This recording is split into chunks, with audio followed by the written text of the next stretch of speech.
నమస్తే. Welcome to our channel. ప్రస్తుతం మనతో సీనియర్ జర్నలిస్ట్ దాము బాలాజీ గారు ఉన్నారు. వారితో మాట్లాడదాం. సార్ నమస్తే సార్. నమస్తే.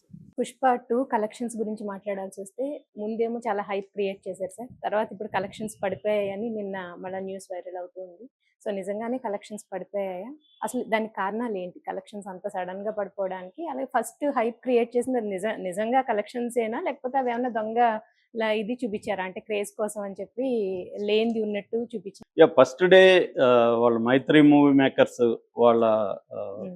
హ్యాండిల్‌లో అనౌన్స్ చేసిందేంటంటే టోటల్‌గా all over the world first day కలెక్షన్‌లు 294 కోట్లని అనౌన్స్ హ్మ్. చేశారు. అంటే దాదాపు 300 కోట్లు. ఇది ఆల్ టైమ్ రికార్డ్. అట్లాగే హిందీలో కూడా 72 కోట్లు. 72 కోట్లు కూడా హిందీలో first day all time records అన్నమాట. సో ఇప్పటివరకు ఏ సినిమా కూడా హిందీలో ఫస్ట్ డే 72 క్రోర్స్ కలెక్ట్ చేయలేదు. అట్లాగే నాన్ హాలిడే రిలీజ్‌లో కూడా ఇదే రికార్డు. సో అలాగా 3, 4 రికార్డులని ఫస్ట్ డేనే హిందీలో బ్రేక్ చేసింది. ఆల్ ఓవర్ ద వరల్డ్ కలెక్షన్‌లో కూడా 294 కోట్లనేది ఇప్పటివరకు ఏ సినిమా కూడా కలెక్ట్ చేయలేదు. సో ఇది ఫస్ట్ డే వచ్చిన కలెక్షన్‌లు. అట్లాగే ఫస్ట్ డే దాదాపు కొన్ని థియేటర్లలో 100% ఆక్యుపెన్సీ ఉంది. కొన్ని థియేటర్లలో కొన్ని చోట్ల యావరేజ్‌లో 55-60% ఆక్యుపెన్సీ వచ్చిందనేది కొన్ని వెబ్‌సైట్లు చెప్తున్నాయి.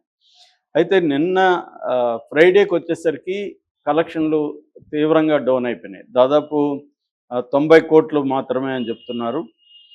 అయితే ఆ 90 కోట్లు నెట్ అనేది మళ్ళీ కొంతమంది చెప్తున్నారు. ఓవరాల్‌గా మేకర్స్ చెప్తున్నదైతే ఫస్టు 294 కోట్లు, రెండో రోజు 116 కోట్లు, అన్నీ కలిపి ఇప్పుడు 2 రోజులకి 400 కోట్లు అనేది మేకర్స్ లెక్క. సో ఈ 400 కోట్లు అనేది గ్రాస్ ఫిగర్. సో 2 రోజులకి 400 కోట్లు రావడం అనేది మాటలైతే కాదు, చాలా మంచి కలెక్షనే. కాకపోతే ఫస్ట్ డేకి సెకండ్ డేకి ఎందుకు ఫస్ట్ డే 294 అంటే ఆల్మోస్ట్ 300 కోట్లు ఉంటాయి. ఇది 116 కోట్లకి ఎందుకు పడిపోయింది? ఆక్యుపెన్సీ రేట్లు కూడా యావరేజ్‌లో 30-40% కూడా లేవు. చాలా చోట్ల ఖాళీ థియేటర్లు కూడా దర్శనమిస్తున్నాయని చెప్తున్నారు. ఈవెన్ హిందీ బెట్‌లో కూడా బాగా పడిపోయిందని లెక్కలిస్తున్నారు. సో ఇక్కడ ఎందుకు ఈ స్థాయిలో పడిపోయింది అనేది ఒక ప్రశ్న. రెండో ప్రశ్న, ఫస్ట్ డే కలెక్షన్లు కూడా దొంగ లెక్కలనేది ఒక థియరీ కూడా బయటకొస్తుంది. మామూలుగా ఆ మధ్య కూడా ఒక ప్రొడ్యూసర్ మేము ఫ్యాన్స్‌ని దృష్టిలో పెట్టుకొని కొంత ఎక్కువ చెప్తుంటామని కూడా ఓపెన్‌గానే చెప్పాడు. సో అది వాస్తవమే. మామూలుగా ఆల్ మార్కెటర్స్ ఆర్ లయర్స్ అని సేత్ గోడిన్ అని ఒక రైటర్, ఆయన మార్కెటింగ్‌లో గురువు అనమాట. ఆయన ఒక బుక్ రాశాడు. అదేంటంటే మార్కెటర్స్ అందరూ లయర్సే అని. సో మార్కెటింగ్ అంటేనే అబద్ధాలు చెప్పడం, లేనిది ఉన్నట్టుగా చెప్పడం, లేని క్వాలిటీస్‌ని ఉన్నట్టుగా చెప్పడం, ఉన్న వాటిని బ్లో అప్ చేయడం, ఇవన్నీ జరుగుతాయి. ఇది ఎందుకంటే ఇప్పుడు హీరోల మధ్య ఒక రైవల్రీ చుట్టూ ఇది పెద్ద మార్కెట్ కాబట్టి, ఇప్పుడు ఏంటంటే సినిమాలు ఇంతకుముందు మనకి 100 కోట్లంటే అవునా 100 కోట్ల అనుకునేవాళ్ళు. ఇవాళ 1000 కోట్లకి చాలా సినిమాలు వెళ్ళిపోతున్నాయి. ఇదంతా ఎలాగా సాధ్యమైందంటే, ఒకటి మన దగ్గర నుంచి లాగడమే కదా, ప్రేక్షకుల నుంచి రావాల్సిందే. ప్రేక్షకులు అంటే ఎవరు? వీళ్ళు మనుషులే. వీళ్ళని మ్యానిపులేట్ ఎలా చేయాలి, మార్కెటింగ్ అనే దాని మీద ఆధారపడి బాహుబలితో మనకి మార్కెటింగ్ అనేది వచ్చింది. చివరికి మణిరత్నం లాంటి గొప్ప ఫిల్మ్ మేకర్స్ కూడా నేను రాజమౌళి నుంచి మార్కెటింగ్ నేర్చుకోవాలి, రాజమౌళి నాకు గురువు అన్నట్టుగా ఆయన మాట్లాడారు. సో ఆస్కార్ రావడం వెనక కూడా మార్కెటింగే ఉంది. వరల్డ్ వైడ్ మార్కెటింగ్ మీదనే చాలా సినిమాలు ఆధారపడి ఉంటాయి. ఎందుకంటే సినిమా అనేది చూడాలనే ఒక కోరికను కలిగించాలి. అందుకనే స్లవోయ్ జిజక్ అని ఆయన ఏమంటే హౌ టు డిజైర్ అనేది సినిమా నేర్పిస్తుందని. అంటే మార్కెటింగ్ దేన్ని కోరుకోవాలనేది కాకుండా ఎలా కోరుకోవాలనే దాన్ని కూడా మార్కెటింగ్ అనేది నేర్పిస్తుంది మనకి. మార్కెటింగ్ లేకపోతే మనం ఇన్ని వస్తువులు కొనం అసలు.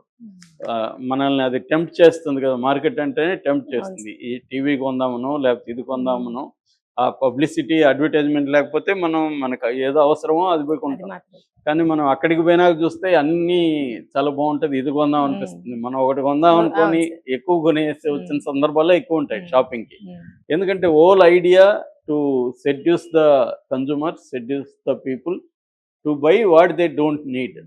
వాళ్ళకి అవసరం లేనిది కొనిపించడమే మార్కెటింగ్ టెక్నిక్. అలాగే సినిమా కూడా ఉంది. పుష్ప అనేది మామూలుగా చూస్తే ఒక యావరేజ్ మూవీ. సో కానీ దాన్ని ఒక పెద్ద హైప్ క్రియేట్ చేసేసి ఇది చూడకపోతే నీ లైఫ్ నువ్వు వేస్ట్, పుష్ప చూడలేదా నువ్వు అన్న స్థాయిలో క్రియేట్ చేసేసి ఒక హైప్ క్రియేట్ చేయడం అనేది ఒకటి. రెండవది పెద్ద ఎత్తున ఇది ముందే 1000 కోట్లు వచ్చేసిందంట, 1000 కోట్ల వ్యాపారం అయిపోయిందంట. ఇలాగా ఒక చేయడం ద్వారా 1000 కోట్లకి వ్యాపారం అయిందంటే అందులో విషయం లేకుండా ఎందుకు కొంటారు అన్న ఒక దాన్ని క్రియేట్ చేయడం. అలాగా ఈ మార్కెటింగ్ టెక్నిక్ వల్లనే ఇది జరిగి ఉండొచ్చు. రెండోది 294 కోట్లు అనేది వాళ్ళు ప్రకటించారు ప్రొడ్యూసర్లు. దానికి ఆధారాలు ఎలా ఉంది? ఎవరు చెప్పాలి ఆధారాలు? అంటే ఎక్కడెక్కడ ఎన్నెన్ని కలెక్షన్‌లు లిస్ట్ ఏమన్నా ఉందా? దాన్ని క్రాస్ చెక్ చేసుకోవడానికి ఏముంది? అంటే వీళ్ళు ఇలా చెప్పడం వెనక ఎవరికైనా వీళ్ళు సబ్మిట్ చేస్తున్నారా ఈ లెక్కలు? ఇవన్నీ లేవన్నమాట. ఎవరు పాటికి వాళ్ళు ప్రకటించడమే. అంటే ఈవెనింగ్ అంతా కలెక్షన్లంతా ఇంత వచ్చిందని ప్రకటిస్తారు. నిజానికి వీళ్ళు ఐటీ రిటర్న్స్‌లో కరెక్ట్‌గా మనకు తెలుస్తుంది. ఐటీ రిటర్న్స్‌లో ఇంత బెటర్ కదా! ఐటీ రిటర్న్స్ వేరే ఉంటాయి. ఈ బడ్జెట్ గాని, కలెక్షన్‌లు గాని వేరే ఉంటాయి. సో, అందుకని ఏందంటే ఈ హైప్ క్రియేట్ చేయడం అనేది క్లియర్‌గా కనబడుతుంది. అయితే సెకండ్ డేకి ఎందుకు ఇంత తగ్గిపోయింది? సెకండ్ డేకి వీళ్ళు కూడా హైప్ ఒకవేళ దీంట్లో కూడా ఏమన్నా హైప్ ఉంటది. ఎందుకంటే చాలా వెబ్‌సైట్‌లేమో 90 కోట్లు అని రాస్తున్నాయి. వీళ్ళేమో 116 కోట్లు. బట్ పెద్ద తేడా లేదు. 116 కోట్లకి అంటే 26 కోట్లు తేడా ఉంది. కానీ ఇక్కడ ఓవరాల్‌గా నెగటివిటీ విపరీతంగా పెరిగింది ఈ మధ్య కాలంలో. అంటే ఒకటి ఆంధ్రప్రదేశ్‌లో ఇటు మెగా అభిమానులు కావచ్చు, పవన్ కళ్యాణ్ జనసేన కావచ్చు, తెలుగుదేశం వాళ్ళు కావచ్చు, పెద్ద ఎత్తున దీనికి వ్యతిరేకంగా ప్రచారం చేయడం అనేది ఫ్లాప్ అంట కదా, థియేటర్లు ఖాళీ అంట కదా అని ఒక ప్రచారాన్ని వాళ్ళు మొదలుపెట్టారు. ఇది ఎందుకంటే పొలిటికల్ రైవలరీ లాగా అయిపోయింది. వైసీపీ వాళ్ళేమో ఇది పెద్ద హిట్ అని, చివరికి సాక్షి లాంటి టీవీ ఛానల్ కూడా ఏ సినిమాని ప్రమోట్ చేయనంతగా దీన్ని చేస్తున్నారు. అంబటి రాంబాబు లాంటి వాళ్ళు మాట్లాడుతున్నారు. ఈ వైసీపీ వాళ్ళంతా దీన్ని ఓన్ చేసుకోవడం కూడా ఒక రకంగా అల్లు అర్జున్‌కి నష్టమైంది. ఎప్పుడైతే వైసీపీ వాళ్ళు చేసుకోవడం, అట్లాగే లేని డైలాగులను ఉన్నట్టుగా ప్రచారం చేయడం, దీంతో వీళ్ళు రంగంలో దిగి వీళ్ళు పెద్ద ఎత్తున నెగెటివ్ అనేది ప్రచారం స్టార్ట్ చేశారు. అట్లాగే హిందీలో కూడా కొన్ని రివ్యూలు చూస్తే 1.5 కూడా ఇచ్చారు. ఇది హైప్ వల్ల నేను వెళ్ళాను, దీంట్లో ఏమీ లేదని పోస్టులు కూడా పెరిగాయి ఈ మధ్య కాలంలో. ఇలాగా అంటే అల్లు అర్జున్ పుష్ప 2కి పాజిటివ్‌గా వాళ్ళు ఎంత హైప్ క్రియేట్ చేసి ఎంత చేశారో, రిలీజ్ అయినాక నెగెటివ్ కూడా అదే స్థాయిలో దీనివల్ల ఇంపాక్ట్ పడుతుంది. ఇంపాక్ట్ పడినప్పుడు అడ్వాన్స్ బుకింగ్‌లు తగ్గిపోతాయి. ఫస్ట్ డే అడ్వాన్స్ బుకింగ్‌లు దాదాపు 100 కోట్లు ఎంతో చేసుకున్నారు.